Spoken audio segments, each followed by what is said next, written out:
Deivids Vilkarsons, Elijas apmetnis. Otrā ķēniņu 2 satur vienu no visiespaidīgākajām vēstījumiem no vecās derības. Šī nodaļa pastāsta brīnumaino stāstu par veco pravieti Eliju un viņa kalpu Elīzu. Dievs bija devis ziņu Elijam, ka viņa kalpošana uz zemes ir beigusies.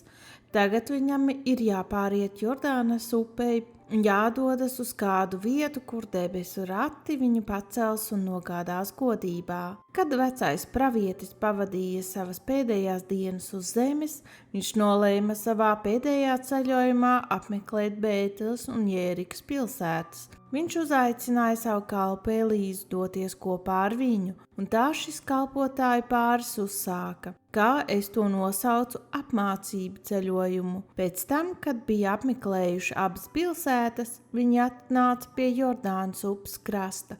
Elija paņēma savu apmetni un sita ar to pa ūdeni.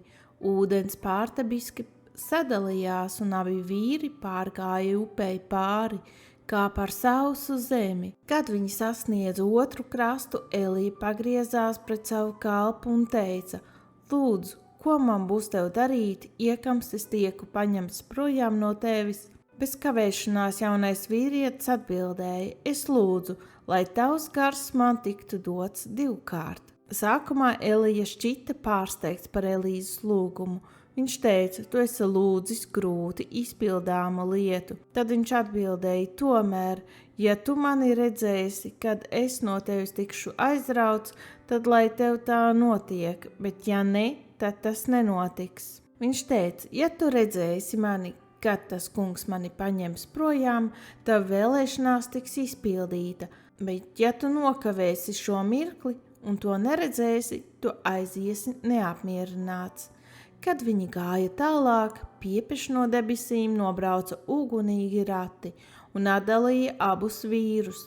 Vienā mirklī Elija tika paņemts ratos, un Elīza redzēja visu šo skatu. Viņš sauca: Mans tēvs, Izraēla rati un viņa jātnieki. Kad viņš to vairs neredzēja, tad viņš sagrāba savas drēbes un saplēsa tās 2 gabalos. Elija bija aizgājis, bet viņa apmetnes bija nokritis zemē. Kad Elīza to ieraudzīja, viņš novilka savas drēbes, saplēsa tās 2 gabalos un sev mugurā uzmeta Elijas apmetni. Tad viņš atgriezās pie Jordānas un darīja tieši tāpat, kā to bija darījis viņa skolotājs. Viņš noņēma apmetni un sita ar to pa ūdeni. Nekavējoties ūdens sadalījās, un Elīza pārgāja pāri pa sausu zemi. Tā iesākās šī jaunā pravieša ievērojamā kalpošana. Šīs nodaļas notikumi ir pilnīgi neparasti. Ko gan šī rakstu vieta mums māca šodien? Dievs šeit ir devis mums nekļūdīgu mācību stundu ar skaidru un vienkāršu vēsti. Dievs vēlas darīt lielākas lietas katrā nākošā paaudzē, un katrai jaunai paaudzei ir jāmeklē tas kungs, lai tā iegūtu savu pašu svētā gara piedzīvojumu un savu paša spēka saņemšanu no viņa. Ir brīnišķīgi lasīt par sarkanās jūras pāršķiršanu Mūzus priekšā un Jordānas upes sadalīšanu Jozua priekšā, bet pavisam cita lieta ir prasīt Dievam izdarīt brīnumus pēc mūsu lūguma. Tomēr tas ir precīzi tas, ko mūsu kungs vēlas mums dot. Viņš grib darīt brīnumus un dot vairāk no sava gara, saviem ļaudīm, kā vēl nekad agrāk pagātnē. Viņš ilgojas vairot un paplašināt mūsu ticību, tā, lai kā Elīza mēs prasītu dubult porciju no viņa gara, no viņa godības. Šajā vecās derības ainā Elija ataino Kristu, kas paceļas pie tēva. Jēzus mums apsola: Jūs darīsiet lielākus darbus nekā es esmu darījis, jo es aizeju pie tēva. Viņš saka jums, būs vajadzīgs vairāk no manas vaidījuma, spēka un autoritātes nekā kādām no bijušām paaudzēm. Mans gars jums dos spēku uzvarēt un iegūt visu, kas jums būs vajadzīgs. Mans pirmais jautājums pārlasot šo stāstu bija, kāpēc Elija ņēma sev līdzi Elīsu šajā gaisā paraušanas ceļojumā? Kāpēc vecais pravietis gribēja, lai viņu uz Bēteli un Jēriku pavad viņa kalps? Patiesi, tas nebija izpriecas ceļojums Elijam. Tas bija pēdējais viņa dzīves kalpošanas ceļojums. Nē, šis gudrais vecais vīrs gribēja iemācīt Elīsu, un caur viņu arī mūs šodien, ka mums vajadzīgs iegūt vairāk Dieva spēka un svaidījuma. Abi vīri sākumā ieradās Bētelē, kuras vārds nozīmē Dieva nams. Patiesi, Bētelē bija liels garīgais mantojums. Jēkabs bija šeit pienes Dievam savu upuri. Tomēr pagadiem kaut kas šai pilsētā bija noticis. Jeroboams tur bija uzlējis zelta teļu, un drīz vien ļaudis nodevās kalpošanai elkiem. Rezultātā vesela paudze nonāca skepticismā un mormonu pielūgsmē, nolaupot saviem bērniem jebkādu pieeju Bēteles garīgajām saknēm. Lietas bija tik sliktas, ka šie ļaudis izsmēja Eliju un Elīsu, kad viņi abi tur ieradās. Kā mēs to zinām? Tikai vienu dienu pēc Elīsas ierašanās Bētelē, otro reizi jaunieši no pilsētas izskrēja viņam pretī. Kad viņi abi staigāja pa pilsētas ielām, Elija iespējams ievēroja savu kalpu bailes un sašutumu, atrodoties šajā pilnīgi atkrišajā sabiedrībā. Elija pats sastapās ar smējējiem un zobgaļiem, kad bija uzkāpis Karmela kalnā. Viņš zināja, ka, lai šo stāvokli mainītu, tas prasīs daudz lielāku, bet pārdabiskāku spēku nākošai paaudzei. Šie jaunie ļaudis bija daudz vairāk nocietināti un bezdievīgi kā elku kalpībā esošie priesteri, ar ko nācās sadurties viņiem. Es ticu, ka tieši šajā vietā Elija nolēma pārbaudīt savu kalpu. Viņš ieteica: Elīsa, kāpēc tev nepalikt šeit un nesākt mācīt šos ļaudis? Tev ir aicinājums, un tu esi labi apmācīts. Tu varētu palīdzēt atjaunot Bēteles zudušo mantojumu. Esmu pārliecināts, ka Elīsa uzmanīgi klausījās, jo zināja, ka viņa meistaram bija spēcīga garīga lietu izšķiršana. Tomēr es ticu, ka šis jaunais cilvēks ātri atcerējās stāstu par kādu citu pravieti.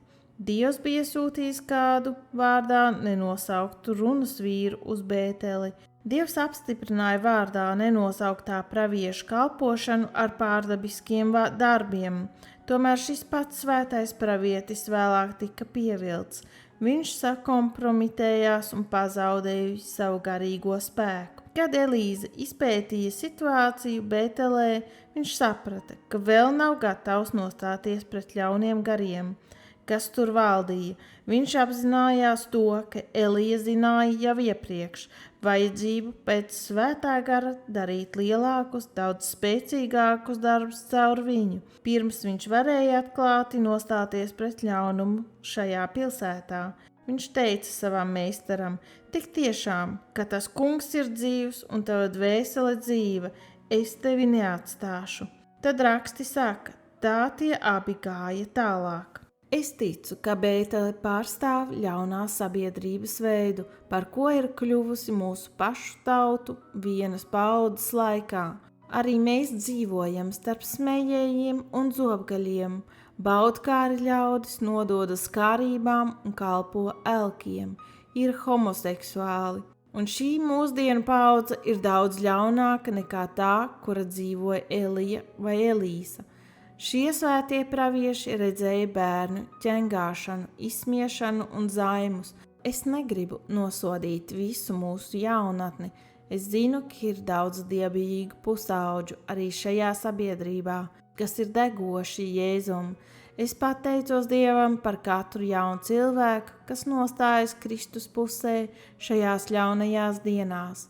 Tomēr šīs ļaunās dienas pieprasa, lai Dieva ļaudis iegūtu viņa spēka un autoritātes dubultu porciju, lai būtu spējīgi aizsniegt šo pazudušo paudzi. Šodien ir vajadzīgs tāds svaidījuma mērs, kādu mēs nekad agrāk neesam redzējuši visā vēsturē. Mūsu laiks pieprasa, lai ceļas svētais atlikums, kā Elīza un sauca: Kungs, man vajag vairāk. Mēs zinām, ka šis ceļojums nebija tikai priekš Elīzes, bet lai instruētu katru nākošo paudzi. Elija un Elīze devās uz Jēriku, kas nozīmē vietu, ko sauc par patīkamu. Tomēr šī pilsēta tagad nemaz nebija patīkama. Tā bija kaila, izkaltusi, pilnīgi bez dzīvības. Tur nebija koku, nebija ganību, nebija augļu. Viss bija nokaltis, jo Indes straume bija sabojājusi Jērikas pilsētas ūdens avotus.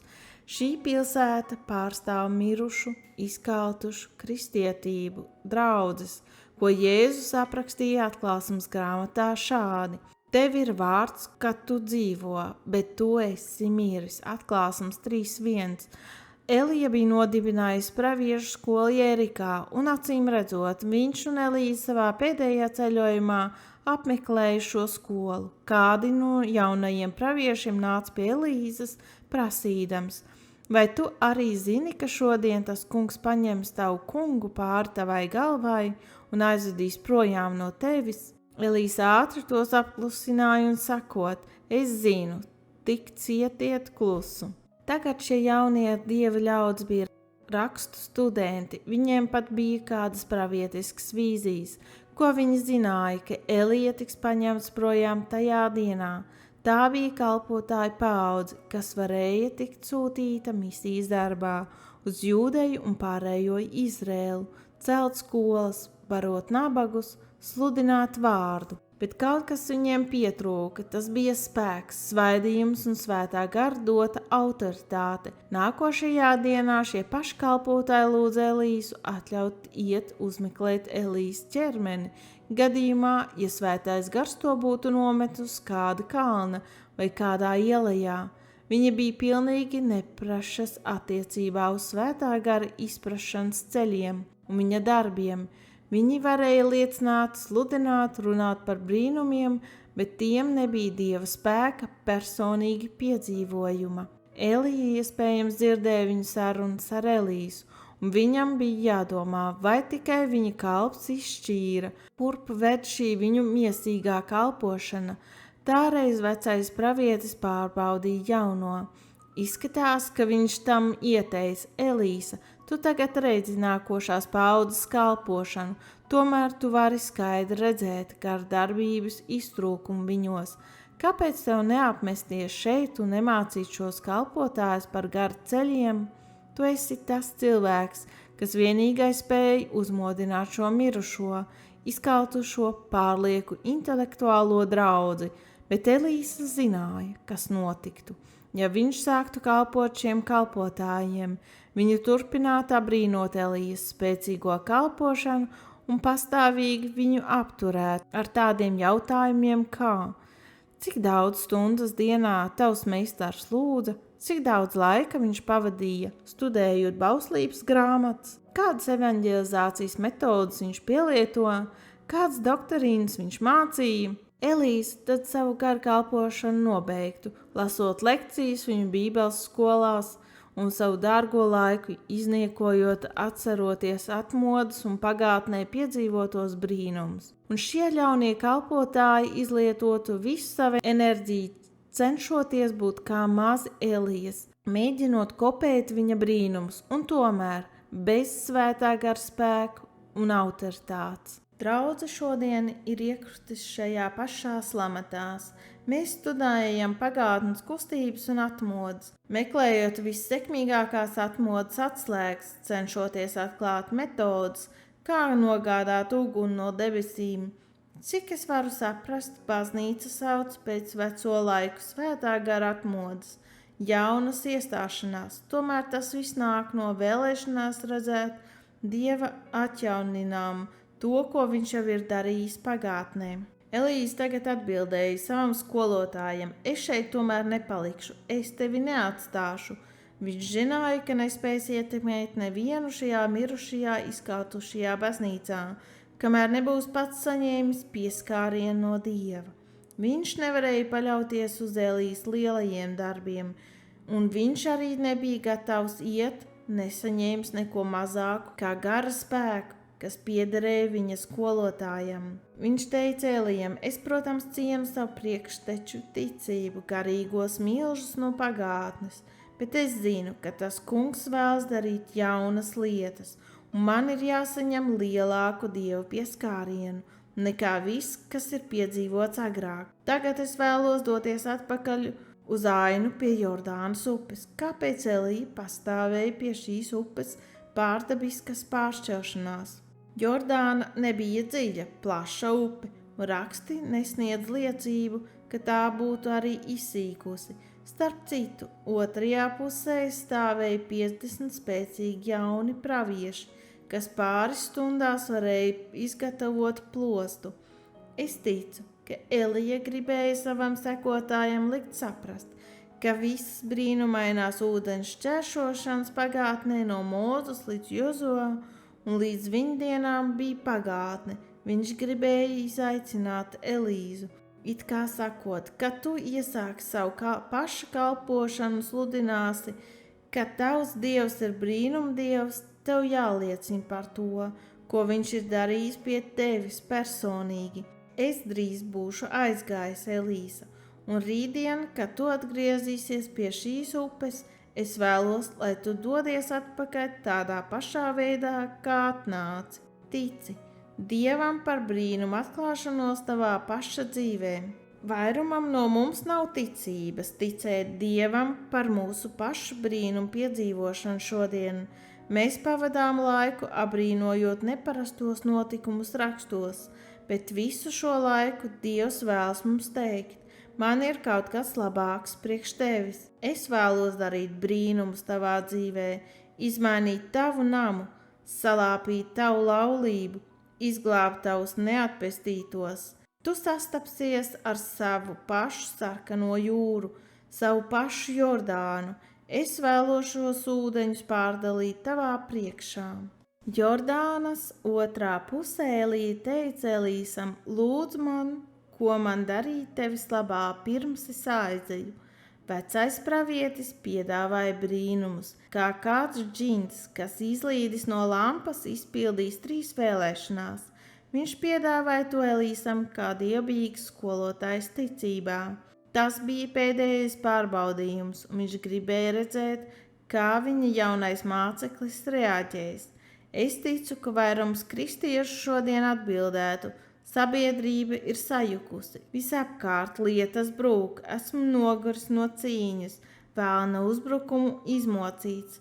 Tagad ir brīnumi pat dzīvot. Elija ņem mani sev līdzi. Es vēlos doties mājās, tajos ratos pietiks vietas 2. Patiesi, mūsu kā dieva ļaužu saucienam vajadzētu būt: nāc, kungs Jēzu, bet Jēzus arī mums saka: strādājiet, līdz es nākšu. Uzbraucis debesīs, viņš pavēlēja saviem mācekļiem: kāpēc jūs te stāvat un skatāties? Ejiet, strādājiet, līdz es atgriezīšos. Elīsa zināja, ka tajā laikā viņam nav jādodas pie tā kunga. Viņš zināja, ka Dievs joprojām raud par Bēteles bērniem un neauglīgo draudzi Jērikā. Viņš zināja, kas viņam ir jādara. Viņam bija jāpaliek un jāuzņems atbildību, nostāties pretī sabiedrības ļaunumam un mirušai reliģiozai baznīcas sistēmai. Esmu pārliecināts, ka viņš Elijam teica: tu esi man parādījis šīs sabiedrības un draudzes reālo stāvokli, un tu zini, ka man būs vajadzīgs vairāk spēka, svaidījuma un autoritātes, nekā kādam bijis vajadzīgs pirms manis, tāpēc es lūdzu pēc gara spēka, ko Dievs tev ir devis, dubulta daudzuma. Es lūdzu, lai tavs gars man tiktu dots 2 kārt. Kad Elija to dzirdēja, viņš atbildēja: tu esi lūdzis grūtu izpildāmu lietu. Tomēr, kam gan šī lieta bija grūti izpildāma? Vai tas bija par grūtu Dievam? Vai tas bija par grūtu Elijam, vīram, kas bija pacēlis mirušo un izsaucis uguni no debesīm? Nē, tā varēja būt grūti izpildāma tikai Elīsam. Tas bija kaut kas, kas viņam bija jāsatver pašam. Elijam nebija spējis piešķirt gara spēku savam kalpam. Tikai Dievs pats varēja iemiesot savu garu cilvēkā. Es ticu, ka Elija Elīsam saka, ja tu redzi mani tiekot paņemtam no tevis, Elija teica, svētais gars nevar darīt īpašu darbu tevī, kamēr tu joprojām savās atmiņās atbalsties uz manu kalpošanu. Tev jāapzinās, ka manis vairs nav. Es tev neesmu vairāk vajadzīgs, Elīsa. Tagad pievērsies tam kungam, kura gars arī manī darbojās. Viņš atbildēs tavam saucienam. Tajā mirklī, kad redzēja savu meistaru aizbraucam debesu ratos, Elīsa apzinājās savu atbildību uzņemties dieva darbu savas paaudzes glābšanai. Kad viņš nostājās pie Jordānas un sita pa ūdeni, vārdi, ko viņš tajā brīdī sauca, bija: Kur ir Elijas dievs? Jaunais pravietis teica: Kungs, visi mani garīgie priekšteči ir miruši un aizgājuši, un šis ļaunais laikmets no manis pieprasa daudz vairāk no tava spēka. Cik tu esi atbrīvojis kādam pagātnē? Darbojies atkal, kungs, šoreiz caur mani. Man jātiek piepildītam ar tavu garu. Elīsa devās atpakaļ uz tām pašām pilsētām, atkārtojot kopā ar Eliju noieto ceļu. Tagad pēc dieva pieskāriena saņemšanas Elīsa devās uz priekšu savā pašticībā. Viņa pirmā pietur bija Jērika. 50 pravieši, viņa kolēģi, nekavējoties izšķīra dieva pieskārienu pār viņu un teica: Tas pats gars, kas bija pār Eliju, tagad ir uz Elīsas. Tas bija acīm redzams visiem, ka šis agrāk nevienu neievērotais kalps tagad darbojās varenā spēkā un gara dotā autoritātē. Jaunie pravieši Elīsam teica: Redzi, šī pilsēta ir gan labi apdzīvojama, kā mans kungs pats to redz, bet ūdens te ir nelāks un zeme neauglīga. Viņi teica, ūdens te ir saindēts, tas nogalina ikvienu, kas to dzer. Tomēr šiem 50 dievu vīriem nebija spēka apturēt Indes darbību, kas nesa nāvi Jērikas pilsētai. Saskaņā ar Jesejas grāmatu šie stādi pārstāv kalpošanu. Tā kunga Ceobata vīna dārs ir Izraēla nams, un Jūdas vīri ir stādi, kam pieder viņa sirds. Vai redzi šo ainu? Saindētie Jērikas ūdeņi attaino piesārņoto vārdu, kas tiek sludināts no pilsētas kancelēm. Šīs pilsētas dieva kalpi nekad nebija uzsākuši cīņu ar savu pašu grēkiem, tāpēc viņu sprediķi bija pilni ar indi. Tie nāca no viltībā esošām sirdīm, un viņu mirušie uz miesu orientētie sprediķi izsauca garīgu nāvi pilsētas ļaužu vidū. Parādi man kādu sludinātāju kancelē, kas vairāk netic, ka dieva vārds ir nekļūdīgs, kādu, kas nepieņem piedzimšanu no jaunavas, kas ir pieķērušies kādam slepenam grēkam, kas vairāk neraud par grēku, ko redz dieva namā, un es tevi pretī parādīšu draudzi, kas mirst, jo nāvējoša inda ir iekļuvusi tās locekļu sirdīs. Kāds bija līdzeklis pret indes iedarbību Jērikā, tā varēja būt tikai ūdens avotu šķīstīšana, un tieši to Elīsa arī darīja. Viņš paņēma trauku, piepildīja to ar tuvumā esošos nāves jūras sāli un iebēra to pilsētas ūdens apgādes galvenajā avotā. Drīz visi ūdeņi tika attīrīti, un visapkārt no jauna izpletās dzīvība. Protams, sāls, ko Elīsa pielietoja, pārstāv šķīstumu un svētumu evaņģēliju, un tīrais trauks, ko viņš paņēma sālī, pārstāv tās kalpošanas, kas ir tikušas šķīstītas ar Kristus asinīm un ir svētotas ar gara šķīstījošo uguni, sagatavotos, lai sludinātu šķīstu, nesakompromitējošu evaņģēliju. Mīļotie, tikai tas ir spējīgs izskalot ļaunumu straumu Dieva namā, šķīsti, tīri trauki, kas staigā svētumā un sludina šķīstu vārdu ar svaigu svaidījumu. Un tad Elīsa devās atpakaļ uz Bēteli, uz korumpēto sabiedrību ar pazudušo jauno paudzi, un atkal, līdz ko tur ieradās, viņš tika atpazīts un izsmiets. Un no turienes viņš devās augšup uz Bēteli, un kad viņš vēl pa ceļu gāja augšup, tad mazie puikas bija iznākuši ārā no pilsētas, un tie viņu mēdīja, un viņam sacīja: nāc augšā, plikgalvi, nāc augšā, plikgalvi. Un tad viņš pagriezās, un tos ieraudzījis nolādēja tā kunga vārdā. Tad 2 lāči iznāca no meža, un tie saplosīja no tiem 42 zēnus. Kāda šausmīga aina, tu vari domāt, cik šausmīgi, kā Dievs pieļāva lāčiem uzbrukt tik maziem bērniem un nogalināt 42 no tiem, bet vārdi mazie puikas šeit ir slikts tulkojums. Oriģinālajā ebreju valodā šī frāze tiek lasīta kā jauni ļaudis. Vai Elīsa lika viņam iet bojā no savtīgām dusmām par to, ka viņš tika izsmiets? Nē. Šis dievbijīgais vīrs darbojās zem svētā gara spēka un autoritātes.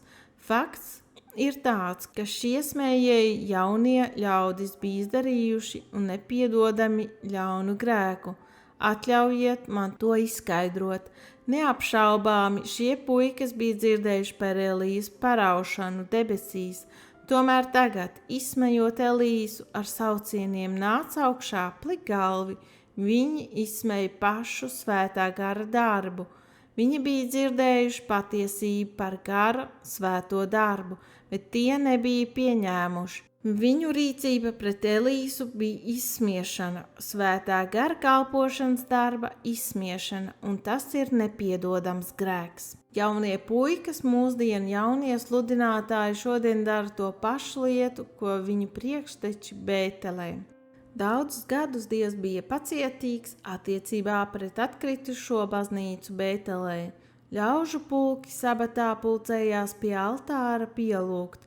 Tas kungs sūtīja daudzus praviešus, ieskaitot pašu Eliju, lai viņus brīdinātu, bet pienāca laiks, kad Dievs vairs nevarēja paciest pilsētas elkalpību un ļaunumu.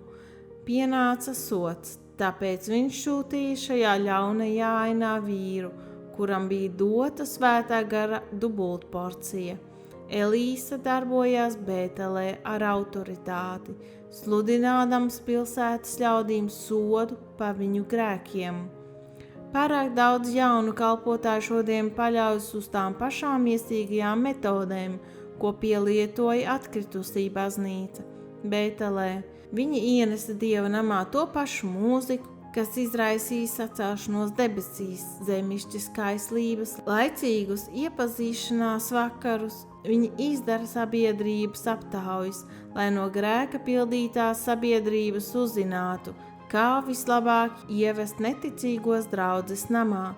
Tā vietā, lai pienestu pielūgsmes upuri, viņi uzstāda skatuves un spēlē skečus, rīko kristīgas viesības, klubus un rokkoncertus. Viņi cenšas izklaidēt jaunatni tā vietā, lai viņus konfrontētu par viņu grēkiem un viņu tukšumu piepildītu ar vienkāršu, šķīstu evaņģēliju. Līdzīgi kā toreiz, arī šodien draudze sastopas ar to pašu izsmiešanas garu kā Elīsa. Kareivīgi uzbudināti homoseksuāļi spiež baznīcās, lai mācītāji tos laulātu savā starpā. Prestižie mākslas saloni Ņujorkā lepni demonstrē zaimošanu, un to vēl nosauc par laikmetīgu mākslu. Kristus krustu iemērts urīnā, Jaunavas Marijas portretam uzstriepj ziloņu mēslus, Jēzu nokrāso kā zilo, un tā tālāk. Šādu atklāta augstprātība, zaimošana un ļaunprātība agrāk bija pilnīgi neiespējama. Kad grēks šajās pēdējās dienās strauji vairojas, esmu arī nonācis kontaktā ar daudziem dievbijīgiem, dieva meklētājiem. Es tos nosaucu par ļaudīm no Elīsas kompānijas. Viņi staigā ar to kungu, aizlūdzot, skumstot par ļaunumu sabiedrībām un draudzē, dzenoties pēc lielāka gara svaidījuma, un viņi visi dzird vienu un to pašu vēsti no tā kunga. Sods ir tuvu. Kad viņi apdomā tās šausmīgās katastrofas, kas aizvien pieaug spēkā un intensitātē, plūdus, viesuļvētras, moskītu uzbrukums, viņi zina, ka runā Dievs. Personīgi es neesmu apmierināts sēdēt un studēt pagātnes atmodas. Es vēlos redzēt Svēto garu darām lielākus brīnumus. Jēzus tā apsolīja. Es turpināšu sludināt žēlstību visiem, kam ir ausis klausīties, bet es netaisos arī būt kā profāns, kas saraujas zem zobgaļu smējējiem. Ir pienācis laiks brīdināt visus Kristus ienaidniekus visos līmeņos un teikt, viņu laiks ir pienācis, Dievs viņus atstums un darīs to ar šausmīgām tiesām. Kad tas notiks? Pat visnocietinātākie teiks, to dara Dievs. Elīsas kompānija neapmierināsies ar kādu pagātnes atmodu restaurēšanu. Tieši tagad viņi noslēdza savā slepenajā kambarī ar savu kungu, pastāvīgi lūdzot pēc vairāk svētā gara spēka, un viņi gatavo savas sirdis, lai redzētu to kungu darām šajās pēdējās dienās pavisam jaunas lietas.